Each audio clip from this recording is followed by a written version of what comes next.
Hello there. So if you're deciding on whether or not to spend your gems on the Ulmus banner roughly 15 hours before release, or save up for Ludovic that's gonna come really soon, in today's video we're gonna answer that question: which unit could be better and more suitable for you, and clear your doubts hopefully from my opinions right here.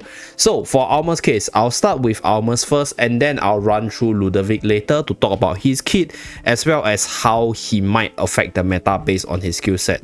But for Ulmus's case, this unit turns out to be an amazing unit to go with all the different control units in the game. So in the arena as well as Crystal Clash itself, one of the strongest team is obviously the Iron Ulmus team with the burst potential of Arden, Elsa, Carolina, with the support from Damien, Hewin, as well as all the other heals you can think of. So the reason why this Ulmus with Iron build is one of the most powerful is because of the ability to just stun your enemies in place and then bursting them down. So if you're on the enemy's end, you only have two choices. Number one, you use Iron as well as Ulmus to control them as well, or number two, you outstat them, you heal yourself up, and then you fight them back from there, because that team usually don't have that much sustain and Ulmus isn't exactly the best frontliner. However, the second solution might not even be that stable, because if your unit starts to melt before they even do anything,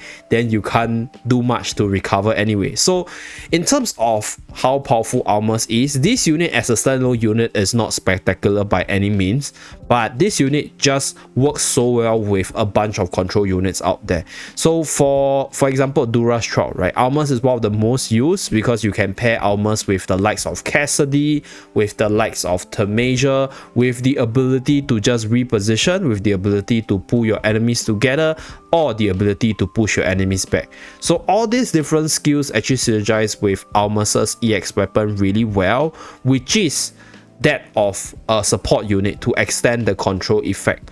So I think for Ulmus's case, this unit is not like outstanding, like based on the normal standard of evaluating a unit. Like, he's obviously not a unit that is good if you just put him there alone.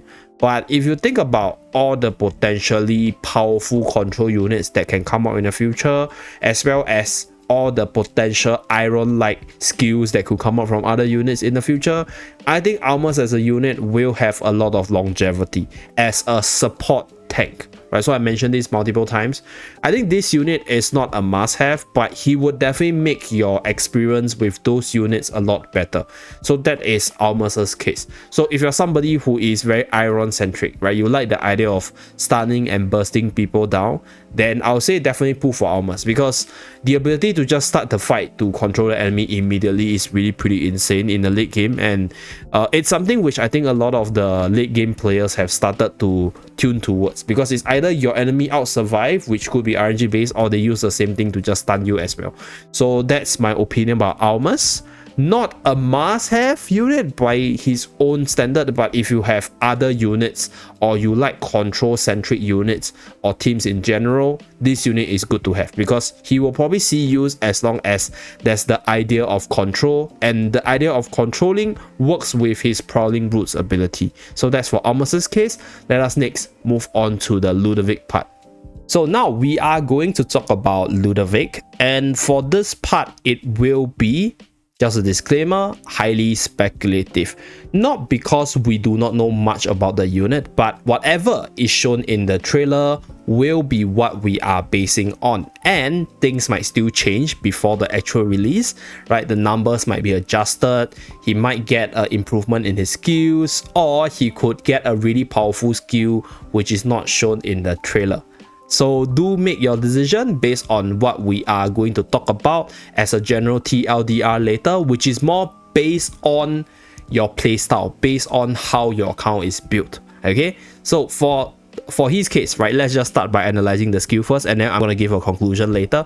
So his ultimate is Eternal Serenity, which generates a few of Everblooms with a total healing amount equals to 120% of his current attack, and this restores HP to adjacent allies by up to 180% per second. So this few will wither when its healing exceeds that threshold, which is 120% of his attack, but will restore itself and then will reopen to continue healing from there.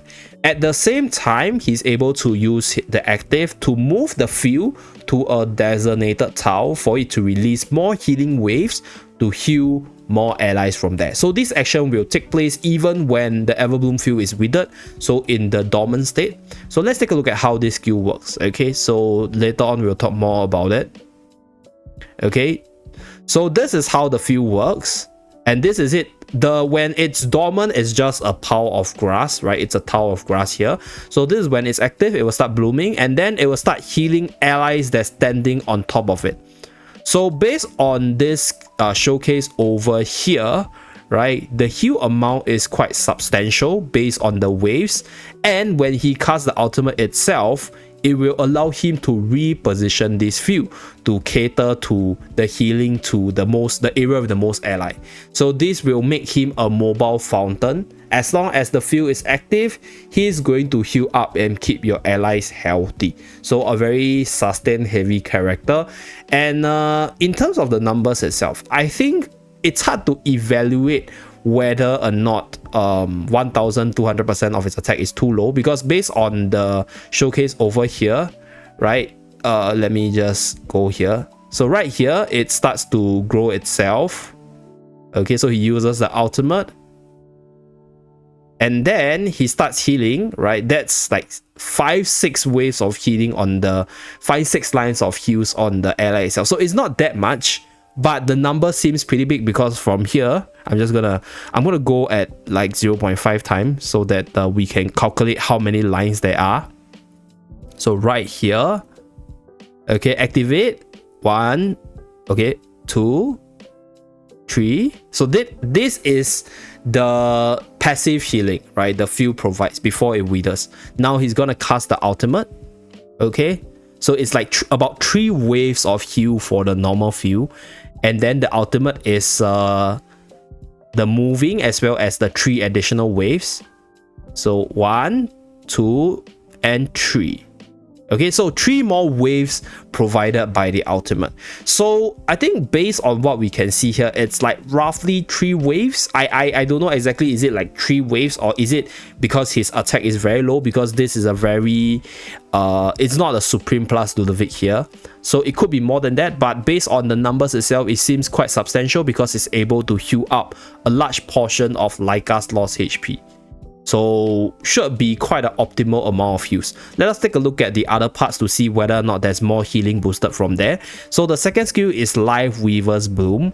Whenever a non-summon enemy on the battlefield loses 40% of their HP, the Everbloom field will absorb 15% of their max HP up to 330% of Ludovic's attack as nutrients to restore the healing amount. Active, house Everbloom at the enemy with the highest accumulated damage dealt, making them lose HP equals to 60% attack per second. Okay, so there's 2 parts, right? 1, it deals damage. 2, it helps you regenerate your field much faster. So based on what I see here, right, it's based off Ludovic's HP. I assume this health bar is talking about Ludovic's HP, or 40% of their HP. Based on 40% of the enemy's HP, and it will absorb 15% of their max HP to restore the field. Interesting. Okay, so this part is a little bit hard to evaluate, but if I were to put it in layman's term, the more HP your enemies have, the faster the field will regenerate. So if your enemies are fielding a bunch of tanks, which usually has the highest HP, then the field is just going to keep on healing your team. So it could be a really, really amazing anti-tank tool, so that your enemies don't run too much tankers or too many tanky units on the front line. But we have to see how this 40% and 15% work, because my assumption is if you're able to absorb a lot of HP from the tanks, you're able to get your fountain up, right, your Everbloom fountain up faster, and then you're able to steal the HP from the enemy to heal up your own ally from here. Okay, so let's continue. So this is pretty much like a passive with mini damage over here. So let's move to the next one. Okay, so they have a demonstration. So this is the field bloom. Okay.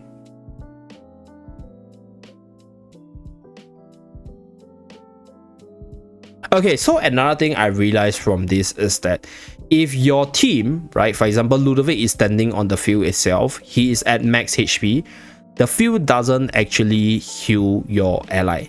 So it is quite efficient in a sense. There won't be excess healing or wasted healing because the field only provides the heal whenever your ally loses HP. So Shakir over here is low on HP, Ludovic is full HP, but the field is not consuming its charges to heal Ludovic. And Shakir is out of the field AoE, which means that the field is not exhausting its charge to heal Shakir as well. So that's one issue which I might see coming, right? I think in terms of the field mobility, although he can actually shift the field forward with the ultimate active, but if your lineup is a lineup that is more melee centric or more on in the face of the enemy, then it could make it, I'll say, a lot less effective for this unit.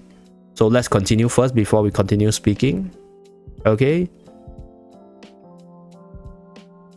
So yeah, basically just absorbing the HP of the enemy to restore the charge. Yeah, so right here, I think the showcase is from Shakir losing HP. Okay. Yeah, so right here, I think once Shakir loses a certain amount of HP, there's a recovery to the bar of the field. So other than that, there's a mini damage portion. I think the damage is not very substantial. I think the key part is to regenerate the field as fast as possible to synergize with these units' main goal, which is to heal up your team. So next, let's go into the third skill. Okay, so third skill moves the Everbloom field near the weakest ally and absorb 90% of the nearest non-summon enemy's HP up to 20% of its attack. Okay, this resolves the mobility issue, right? Let's see what it does in terms of real-time combat. Okay, so right here, this is where they're going to demonstrate the moving of the field.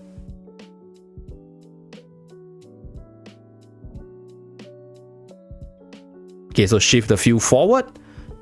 Now this way, not only is the field gonna heal up Shakir, but it's gonna absorb HP from the enemy from the third skill, as well as absorb the HP from the second skill to restore its charge, to further make this unit or this field the mobile fountain that we talked about. Okay, very nice. Quite a bit of synergy. So he's able to move the field with the ultimate as well as the third skill, and the third skill will always prioritize weakest targets, so it's gonna be pretty optimal. Yeah, then it will shift itself back, right, because Ludovic is now low on HP, and then it will shift itself forward once Shakir is low on HP. Okay, let me take a look at the cooldown of this skill first. Oh, the cooldown is 4 seconds. Okay, so it means that actually the field won't have much mobility issue because every 4 seconds you're able to reposition it to heal the weakest ally. So it is actually not a bad immobile skill. Pardon the initial thoughts. Yeah, so it will actually work even with a full team of melee units because 4 seconds is very short, and you're able to move it so frequently that it doesn't matter, right? Other than this skill, the ultimate is also able to shift the field itself. So yeah, it will work both in a range-centric team as well as a melee-centric team. Okay, so that's the demonstration. Let's move on to the other abilities. So this is the EX weapon skill. Every 2 times the Everbloom field absorbs nutrient through live reverse boom, it will produce an ephemeral berry that explodes after a short delay, dealing damage to all enemies and restoring HP to all allies within range. Okay, EX10 permanently enhances the Everbloom field upon the first 4 times it absorbs nutrient, restoring its healing amount by 50% per second, and this takes effect even when the Everbloom field is withered. Okay, so right here they're zooming in to showcase the exact skill.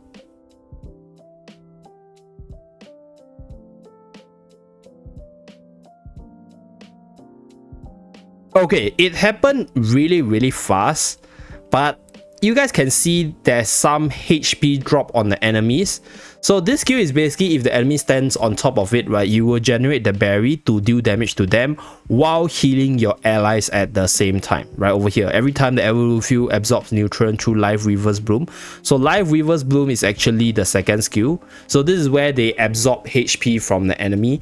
So basically it's a skill that absorbs HP, deal damage back, right, increase the healing for your allies, as well as recover neutrons for the field itself. So based off these 4 abilities, personally, right, I would say I have a good impression about Ludovic. Not because of how OP the skills look. It looks, I'll say, pretty mediocre. It's just a like very healer centric comp, so I don't know how well it will actually function against the burst meta or like Iroh meta in general, because like Ludovic is still gonna be a Graveborn unit and Iroh is still gonna be popular even with Ludovic around. But if Ludovic's heal as well as his ability is able to out heal the initial burst or the bursting coming out from Iron teams, he might be a meta changing sustain piece. Then that way people definitely will try to build sustain teams to counter the Iron teams. So that's one way I think this unit could become meta, although I have my doubts because Iron teams are very powerful in general and they counter his element quite well because it's wilders against Graveborn. So that's one of the doubts I have. He has massive potential in terms of how much he can heal, how he can be both a damage dealer as well as a healer, because one thing that you guys need to note with regards to his ability over here is when a non-summon enemy loses 40% of their HP.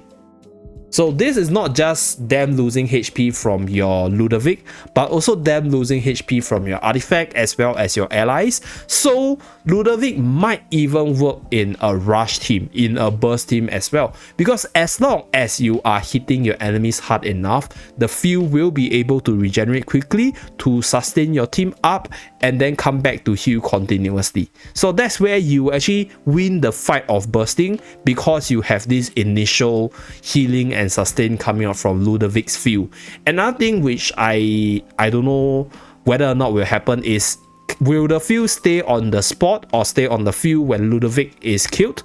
Because if the field can stay on the field even when Ludovic is killed, right, then there's no point in trying to snipe Ludovic, because the field itself seems like a really OP skill. So if the field stays online even when Ludovic is offline, then that could actually make him super turbo busted, because people won't go and focus on him. And even if people focus on him, the field can still do what it wants to do to a large degree, even though you probably lose out at least from the third skill part. So that's one thing which I will try to test out once he releases tomorrow. So stay tuned if you guys want to see me pull him to Supreme Plus and then test the ability of this unit out. In terms of whether or not you want to choose Ludovic or Ulmus, like I mentioned earlier, if you like sustain heavy teams, if you lack healers in your teams, or you feel that this unit could be meta based on whatever I mentioned, you can save up for him. Right? If you like what Ulmus has to offer, which is the burst potential with Irons as well as the future combo potential with other units, then you can use your resources on Ulmus itself. So that's it. Hopefully this TLDR video answers your doubt as to whether or not to save up for this unit or spend it on Ulmus before his banners expire. Thank you very much for tuning in. Do remember to like and subscribe to see more, and I'll see you guys again in my next video. Bye guys.